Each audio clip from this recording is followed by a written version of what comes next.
Hi all, this is Alan with Bothell STEM Coach, and today we are continuing on with the AP Calculus 2004 free response questions, and here is number 4.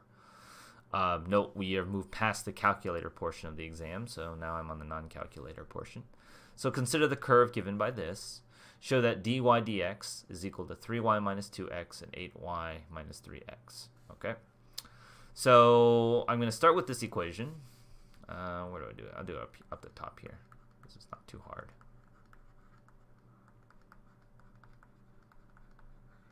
Note that the derivative has x's and y's in it. That's a big clue to do implicit differentiation, because this is kind of hard to solve for y and take the derivative. So I'm just going to take the derivative of both sides.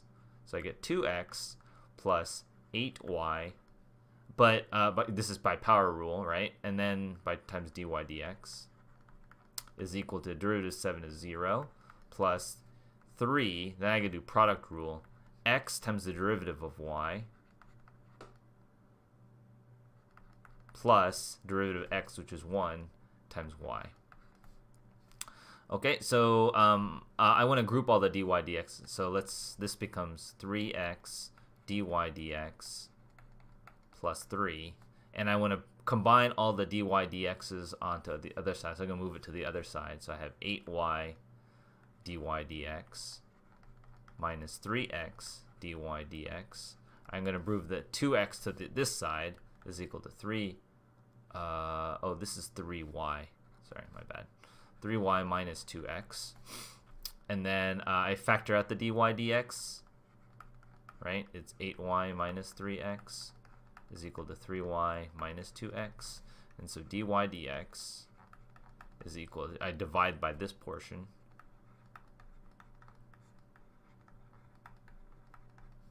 Okay. And is that what we did? 8y minus 3x, 3y minus 2x. Okay, good. Show that there's a point P with x coordinate 3 at which the line tangent to the curve P is horizontal, and find the y coordinate of P. So we're going to say when a horizontal tangent line is when dy dx is equal to 0, right? That's what a horizontal tangent line means. And they're saying, well, I know x equals 3. So if I plug in x equals 3, I get 3y minus 6 over 8y minus 9. When is this equal to 0? This is equal to 0 just when the numerator is 0. So 3y minus 6 is equal to 0, and hence 3y is equal to 6, and so y would equal 2. Okay, so that's when that happens. That's part B right there. And part C, find the value of the second derivative of dy, the x at point P found in part B. Does the curve have a local maximum, local minimum, or neither at point P? Justify your answer. Okay, so we're going to find the second derivative. And I just do that by taking the derivative of this. Okay, the derivative of this, I can do quotient rule times so bottom times the derivative of the top. Derivative of the top is 3 dy dx minus 2. Ooh, I kind of want to move all of this to maybe like here, so I have more space. So, okay. Bottom times the derivative of the top minus the top. So the derivative of the bottom, that's 8 times dy dx minus 3. Divided by the bottom squared, 8y minus 3x squared. And I'm not going to simplify this. This would be super annoying to simplify. I'm just going to simply plug in my point that I found, which was the point x equals 3 and y equals 2. So when x equals 3, y equals 2,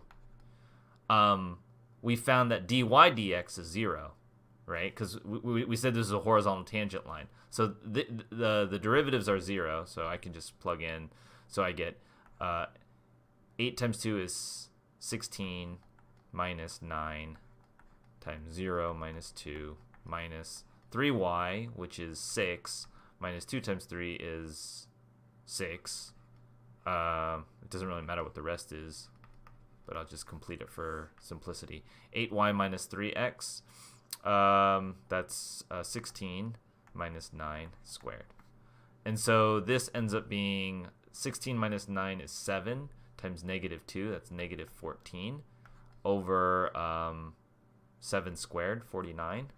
I can take out a 7, so that's negative 2. Oops.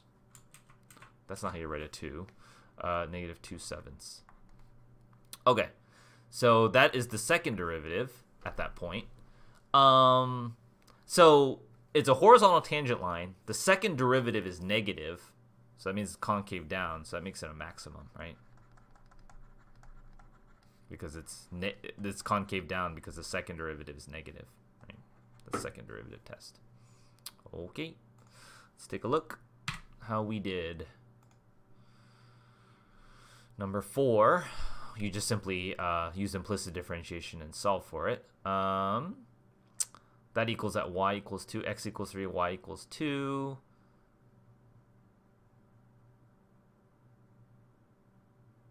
Oh, I didn't show that it was actually on the curve, that the 0.32 is on the curve. I just showed that the derivative was 0. So to show that it's on the curve, you just need to show that this equation is satisfied. Like you plug in x equals 3 and y equals 2 into here. And so you get 9 plus 4 times 4, 16. Does that equal 7 plus 3 times 9? 3 times 6, that's 18. This is 25 on both sides, right? So that's what I guess I didn't explicitly check.